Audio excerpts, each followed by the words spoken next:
We saw lots of sunshine today, and we finally made our way above freezing this afternoon. A lot of us warming back into the mid to upper 40s across the northern parts. Down south, we actually got into the mid 60s, so we're honestly feeling pretty great. Still felt maybe slightly chilly, but we had that sunshine come out this afternoon, and that helped a lot, especially when it came to melting some of the snow and ice that we're still dealing with. So we honestly need a couple more days of that to really get that gone and out of here. But here's a look at current conditions across the entire the southeastern parts of the viewing area at the Kentucky Mesonet sites. A lot of us did reach into the low 60s this afternoon, but here we're starting to see temperatures back off slightly into the mid 50s. So there was us in Owsley County sitting into the low 50s as well. Still dealing with lots of sunshine at the moment, but we are starting to see some of those upper level clouds making their way into the area. Then we're going to start to see some of those low level clouds as well. Here's a look at current temperatures across the entire area. And like I said, been saying we have a gradient in those temperatures outside at the moment. So the northern parts of the viewing area we're sitting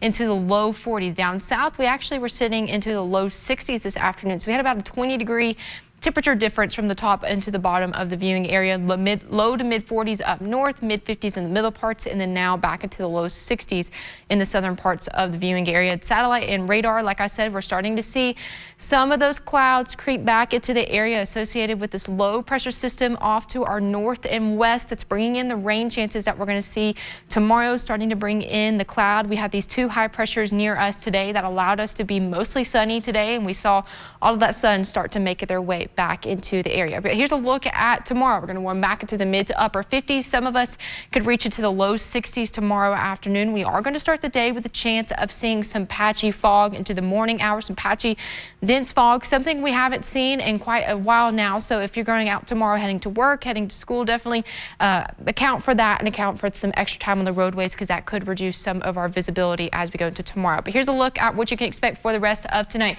Continuing to stay clear as we go into the evening hours. We're going to start to see some of those clouds that I was talking about starting to make their way into the area tonight. Temperatures only dropping back down to the low 30s as we head into Tuesday morning. We're going to start to see some of the clouds creep back into the area ahead of that cold front that is starting to make its way in around that early afternoon hours as we head into tomorrow. We're going to start to see some of those isolated rain showers pop up ahead of that front. That's all going to move on out of here, dropping temperatures slightly as we go throughout the next several days back into the 40s. But we're going to continue to see some of these isolated rain chances, mainly in the southern parts of the viewing area as we head into later Tuesday evening, early Wednesday morning. Though all of this is going to clear on out of here, mainly just leaving us with some lingering cloud cover for your Wednesday morning. Here's a look at precip chances for the next several days. We have the isolated rain chance for tomorrow that we just talked about. Then as we go into Wednesday and Thursday, clearing out, looking pretty good. Friday and Saturday, though, we are going to see some of those rain chances move back into the area. Temperature trends for the next several days after we get through tomorrow, making our way back into the low 40s, about average for this time of year. And as we head toward the end of the month, actually, we're going to stay well above average. Finally, a change in that pattern of the cooler temperatures that we've been seeing for quite some time. But tonight, dropping back down to the low to mid 30s. Tomorrow, warming back into the mid to upper 50s. Patchy fog to start the day, and then we're going to deal with some of those isolated rain chances tomorrow. Here's a look at the 7-day forecast. After we get through tomorrow, mid to upper 50s, afternoon highs staying into the 40s for the next several days.